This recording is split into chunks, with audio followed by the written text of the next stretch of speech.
Today on Studio G, reporter Elena Ledbetter gives us an outlook on a potential medical school for Nevada. Brenda Gomez gives us a scoop on what's happening in the entertainment world. And I will sit down with the president and vice president of the Student Veteran Organization. All this and more right now on Studio G.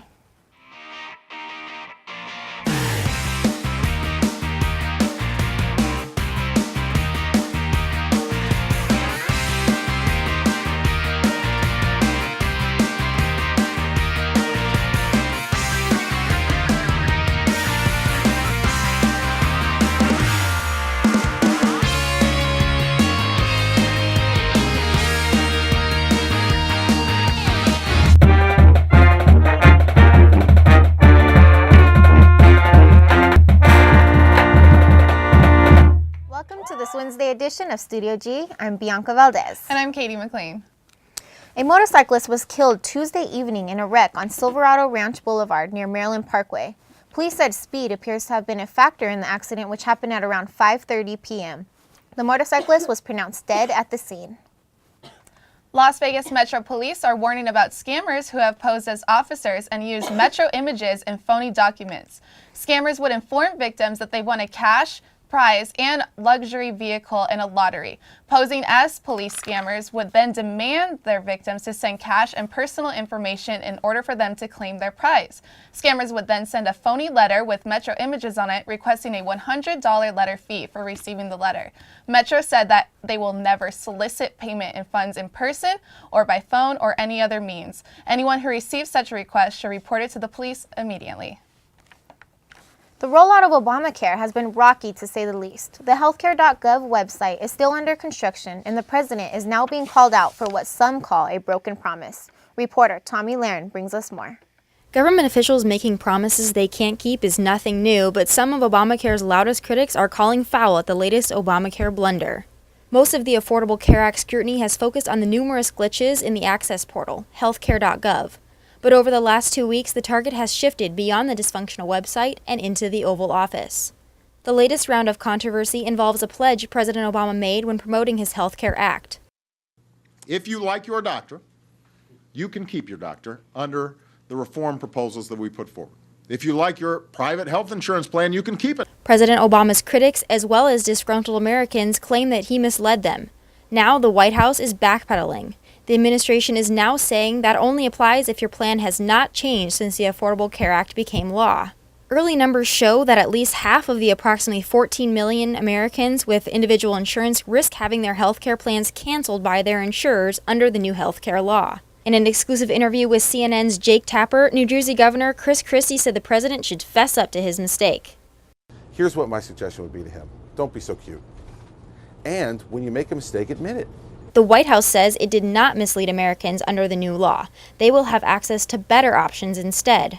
White House Press Secretary Jay Carney said that the office cannot change the past, but instead looks to the bright future under Obamacare. The president, as awesomely powerful as the office is, can't go back in time. And what the president is focused on is what we're all focused on, which is getting this right for the American people and getting it right for everyone, so that the benefits of the Affordable Care Act, the improvements in the coverage that everyone will enjoy, and the broader benefits for our economy because of the slower rate of growth in healthcare costs come about. The controversy surrounding Obamacare continues to swirl and shows no signs of subsiding.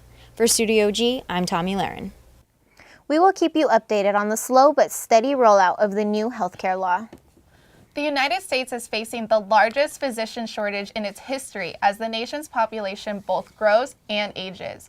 According to the U.S. Census Bureau, Nevada has a growing population of 2.75 million, and a population growth can further stress poorly distributed healthcare.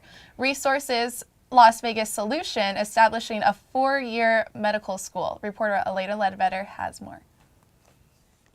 Yesterday, UNLV's Lindsay Institution hosted an open forum where Paul Umbach, founder and president of the Trip Umbach, presented his economic impact report of how a 4-year allopathic medical school could benefit the city and state. I'm very passionate about medical education and about economic development. I feel that after evaluating UNLV, they seem to have all the pieces in place to be able to support a medical school.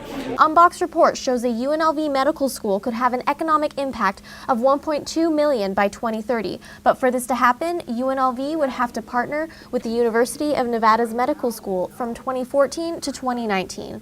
After 6 years under UNR's leadership, UNLV hopes to have control of their own medical school by 2020. Members of the crowd voiced their concerns. CEO of the Fulfillment Fund, Lindy Schumacher, wasn't afraid to express her hesitation in partnering with UNR. We hit the toughest economy, we hit the bottom of the bottom, and a lot of that has to do with the fact that we weren't allowed to do what was best for our community. And 30 years of seeing that, and today was just the culmination of that.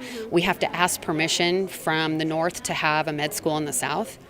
Why? Umbach's report also showed statistics of how much establishing a school will cost. The money is going to come from a variety of sources. It will come from the private sector, it will come from the state, it will come from the federal government, it will come from research grants. There's a big group of people that are going to have to be involved to fund and support a medical school, including private individuals that want to see better health care in the valley. But Schumacher is optimistic about all of these projections. The information looks promising on paper, but the question remains if this will produce what Umbach and Nevada intends. Most of the people who come here, they come here out of necessity, not choice. And you find that that's the kind of medicine that we've created. We don't attract the best and brightest. And I think that that's a very large problem. And partnering with UNR, do I think we're going to attract the best and brightest? That's to be seen. According to Umbach, by establishing a 4-year allopathic medical school in Las Vegas, the healthcare needs in Southern Nevada will be met. And now that the letter of intent was signed between UNR and UNLV this month, the next step is to get the community completely on board. Will that happen as planned? Only time will tell. Reporting from UMC for Studio G, I'm Elena Ledbetter. For more information regarding the status of UNLV's medical school, you can check out UNLV's Lindsay Institution at unlv.edu/Lindsay Institution. When we come back from the break, Brianna Padilla informs us about an issue that the American government is attempting to tackle. And I had a chance to visit Bonnie Springs. Don't touch that mouse. Studio G will be right back. The School of Engineering, located on the northwest side of campus, offers a wide variety of classes and activities. The Great Hall inside the Thomas T. Bean Engineering Complex features an array of the school's accomplishments and work, such as their annual cement canoe competition and bridge design competition that select students participate in. Named after Howard Hughes, this school takes learning to new heights. Out in the land of the western sun, where the wind blows wild and free, there's a lovely spot, just the only one that means home sweet home to me. Home means Nevada, home means the hills, home means the sage and the pine, right in the heart of the golden west. Home means Nevada to me.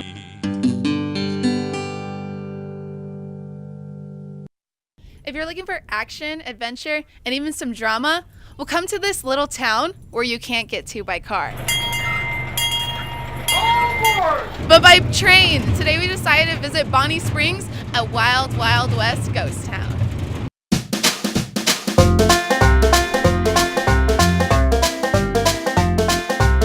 Bonnie Springs Ranch was first constructed in 1843 as a stopover for wagon trains going to California down the old Spanish Trail.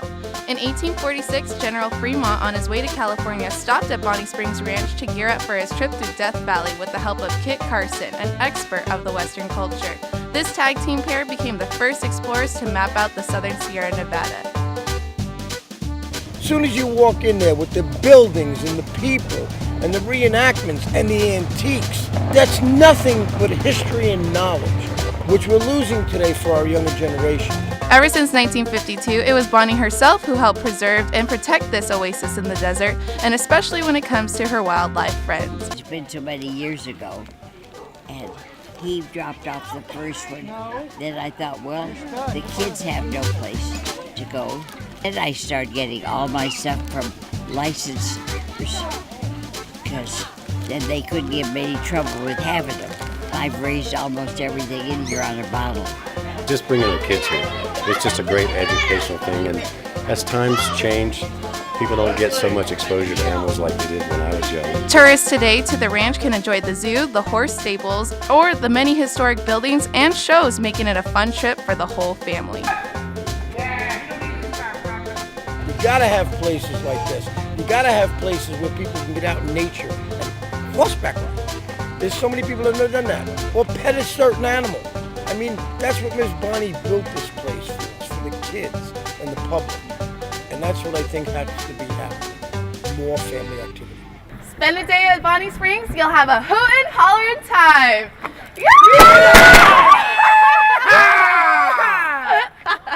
For Studio G, I'm Katie McLean. Tune in next week where we'll have more trips and more history of Nevada. The American government has been bearing the burden of international criticism again as intelligence leaks released by Edward Snowden left D.C. scrambling to answer some very important questions. Reporter Brianna Padilla has more.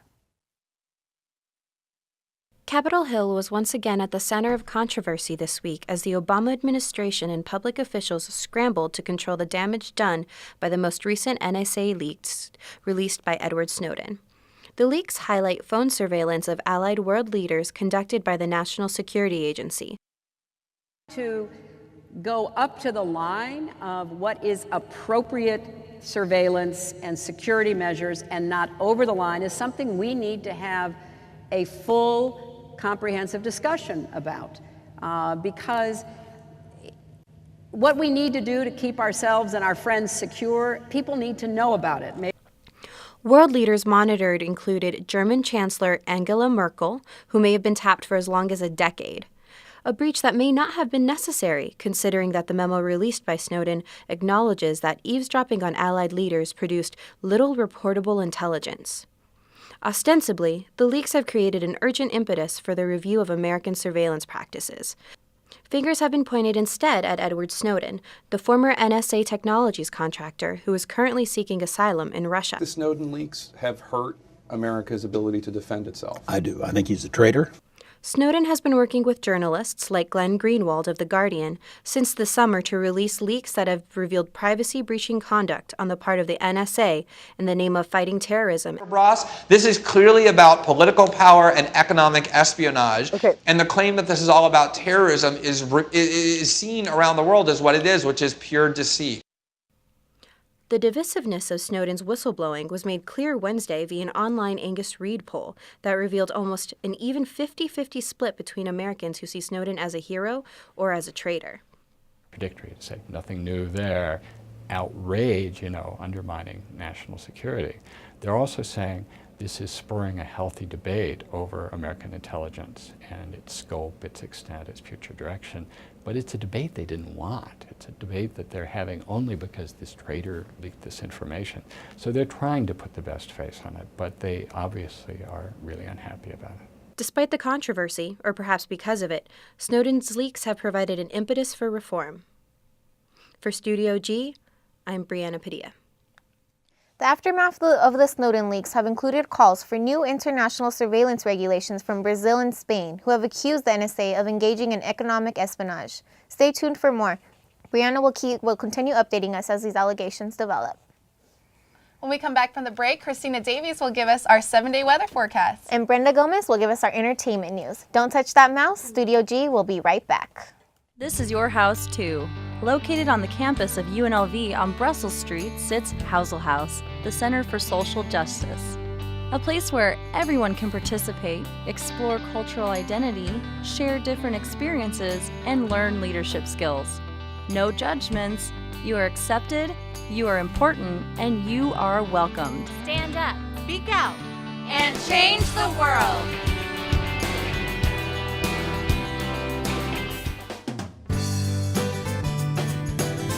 Your community's farmers market. Welcoming, lively, friendly. A place where neighbors and friends come together to celebrate their community. With over 50 vendors, organic, sustainable, fresh produce are available just for you. Support and buy local at Fresh 52. Good afternoon, I'm Christina Davies, and I'm gonna give you a look at our 7-day weather forecast. So right now we're at 62 and no winds, which is amazing, so we don't have to have that hairspray for our hair. And if we'll take a look, we're at a high of 62 and a low of 42, which is actually lower than average, but not as low as our record of 27. And we'll take a look at our current weather right now. In Santa Barbara, 75. We take a look, Flagstaff at 49, and Durango at 42, and Tonopah at 53. Not too cold yet.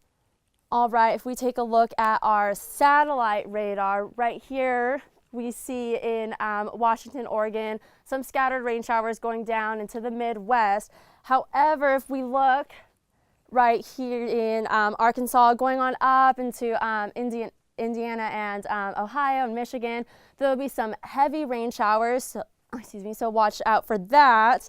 And if we look at tomorrow's weather forecast, we see in the southwest, it's pretty sunny, and going over here, Midwest, sunny. However, in New York, it's rain, clouds. Miami, still keeping strong and warm with some clouds. Now, if we take a look at our extended forecast, it's going to be in the low 70s all weekend, and then into the next week, there will be into the mid 70s. That's all the weather I have for you today. Now let's toss it over to Brenda with a recap on the latest celebrity gossip. Thank you, Christina. Welcome to this week's segment of Did You Hear? I'm Brenda Gomez, here to bring you the latest on what's happening in the entertainment world. First it was MySpace, then Facebook, and now Shots of Me. The new social media network is set to attract teenagers. According to Fortune magazine, pop star singer Justin Bieber invested over $1 million in the new network. For those of you who are interested in taking a break from Facebook, the new Shots of Me app will roll out this week in the Apple App Store. And speaking of Justin Bieber, the 19-year-old has some competition. Bieber can now say goodbye to the role he once had as the #1 followed person on Twitter. Katy Perry takes the lead as the most popular person. Bieber now comes in as the second person and Lady Gaga as the third. Maybe the new social media network will help Bieber take back his spot. Oprah Winfrey had a yard sale over the weekend. According to People magazine, she auctioned off her personal items for a good cause. The auction included paintings, furniture, and antiques. She was able to obtain over $600,000 from all of her belongings. The money will be raised to Oprah's Leadership Academy for Girls in South Africa. We close with Selena Gomez. The pop singer will be busy this Thanksgiving as she teamed up with the Dallas Cowboys for a special performance. According to CNN, she will be performing in Texas during the Dallas Cowboys halftime show to kick off the Salvation Army 123rd Kettle campaign. Well, that's all the latest gossip I have for you today. When we come back from the break, we will be joined with the president and vice president of the Student Veteran Organization. Don't touch that mouse. Studio G will be right back. The School of Engineering, located on the northwest side of campus, offers a wide variety of classes and activities. The Great Hall inside the Thomas T. Bean Engineering Complex features an array of the school's accomplishments and work, such as their annual cement canoe competition and bridge design competition that select students participate in. Named after Howard Hughes, this school takes learning to new heights.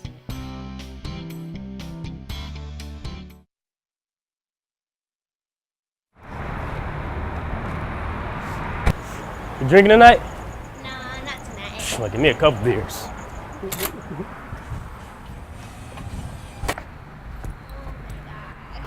You want some? No, stop. Come on, just Stop. take a drink. No. It's just a drink. I have to drive us home. Yeah, Can you okay. even walk in a straight line? Yes, want me to show you? Oh, yeah, you're good. Man, what are you talking about? I got this. Just give me the keys, please. I ain't drunk though. Welcome back to Studio G. Today I'm going to introduce the president and vice president of the Student Veteran Organization, Jeff Dietrich and Roxana Parga. Thank you for being here today. Thank you for having us. So we're going to start with Jeff, and my question is, what is the Veteran Center on campus? So the Veteran Center is actually called the Office of Veteran Services. And this office is where veterans come up to apply for their VA. They can apply for their VA benefits. We help them along in that process. And then once they get the application back from the VA saying, yes, you've been awarded these benefits because of your service, then we give them some other paperwork that they take to their advisor. They fill out this paperwork, the advisor signs it, they bring it back to us, and then we send it up to the VA to get it processed, so the VA will send the money to the school to pay for their education. And we have one of those, we have to have one for each semester. So other than on top of that, we do a lot of outreach. So our director, Ross Bryant, does a lot of outreach with the community. So sometimes we have veterans that come in with particular instances where they need some extra help, and we're able to help point them in the right direction, like either through Goodwill or a veteran center. Say if they just need to go talk to somebody, there's some centers set up here in Las Vegas that they can just go talk to somebody if they need to. Okay, and then so there's a student organization. So what is the difference between the center and the actual organization itself? So the organization is one that's run by the student veterans. So it just so happens because I'm the president and I work up there too. It makes it a lot easier. On top of which, Ross is our senior advisor for the organization. So the organization is just for veterans to get together because one of the biggest things is your transition from the military. When you transition, you've been in for X number of years, or you've deployed and done these things, and then you've been away from the school environment for a while and you get back into it. It's a huge transition as far as the structure that you received when you're in the military is not there. Everything is on you now, so it can have a little bit of a detrimental impact on the veteran if they're not prepared for it. So just having a student veteran organization helps veterans be around like-minded people and help with that transition a little bit earlier. It helped me when I transitioned out of the military going into school. Just being around them, it helped a lot more because we've walked in each other's shoes and we understand some of the issues that we might go through. And veterans have a little bit more needs. A lot of them have families, you know, so stuff like that. So it just makes them a little bit easier than your traditional student that's just going from high school to straight into college. So would you say that your mission is to just help these veterans, no matter like what branch they come from, enjoy their school experience while coming out of the military? Yes, yes. So that's basically what we've decided our mission is. We just want to be a support group for one another, you know. And we're gonna do outreach. We're gonna do some volunteer work. The organization was kind of defunct, for lack of a better term, for the last year or so. So I kind of fell into the position, and we spent spring of last year and then fall of this year trying to rebuild the organization and get back up to what it was before. So yeah, that's what we want it to be about. We want it to be about veterans, and obviously it's open to dependents. So we have a lot of dependents here that are their husbands or their wives are in the Air Force and are coming to school here. So it's open up to dependents, to children of military veterans. And any professors that have been on campus that are veterans, they can come in and join us. And we have monthly meetings, and so we're just trying to raise everything. So who can be a part of this organization? Anybody can be a part. Because it's a student organization, anybody can be a part of it. We can't say, no, you're not allowed to be part of this organization just because you didn't serve or a family member didn't serve. Okay, so Roxana, you're the vice president of this student organization, and I would like to ask you about your walk that you're going to have next week. Okay, sure. Before we discuss that, I'd like to caveat on what the president here said. It just so happened that this is a good benefit for the student veteran organization, is that when I was getting out, I found myself transitioning from overseas. Actually, Germany is where I was coming from. And the first people that I had to come in contact with was actually Jeff. So it was due to Jeff and Ross that I was able to not only transition easily out of the military, I was able to hit the ground running and start school right away. So it's thanks to programs like this that I'm actually able to focus on school, focus on my family, focus on getting my education started. So. Okay, so your walk is November 13th. from 6 a.m. to 2 p.m., the Pia Plaza. Yes. So who can join? Like, what do you get if you show up to this walk? Well, it's open to the community, both students and civilians alike. And it's for, like you said, it's from 6 to 2. And when you sign up, it's a first come, first served basis as far as the free t-shirts. We have free t-shirts for the first 100 or so that come and do that. But anyone can be involved. And like I said, it's open until 2 o'clock. So all you have to do is just show up and do the walk. All right, and that's all the time we have for today. Thank you guys so much for joining us today on Studio G. We'll be right back after the break.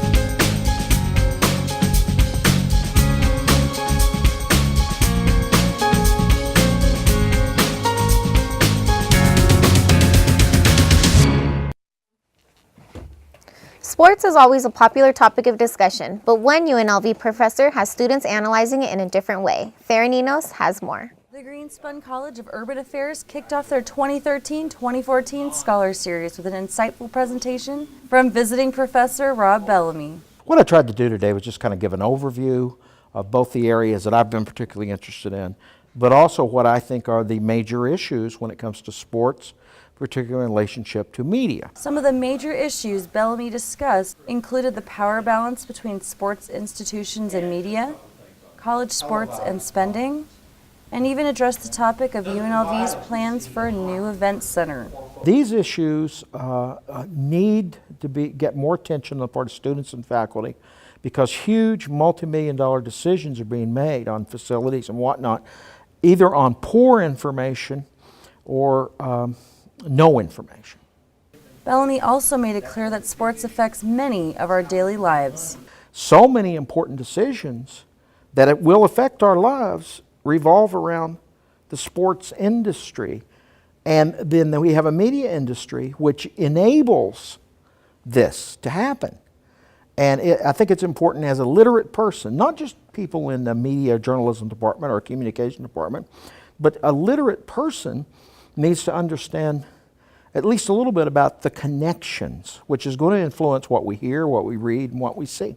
Communications major and former student athlete Marcus Greer found the presentation touched on topics he already had an interest in. I found it interesting, even though I knew a bit about the amount of profitable schools compared to the others, I still find it interesting how many schools there are out there at the Division I level that do not make money, and how they still find significant value in how much they put into their programs and how they justify it and how they feel that it's useful compared to putting the money elsewhere.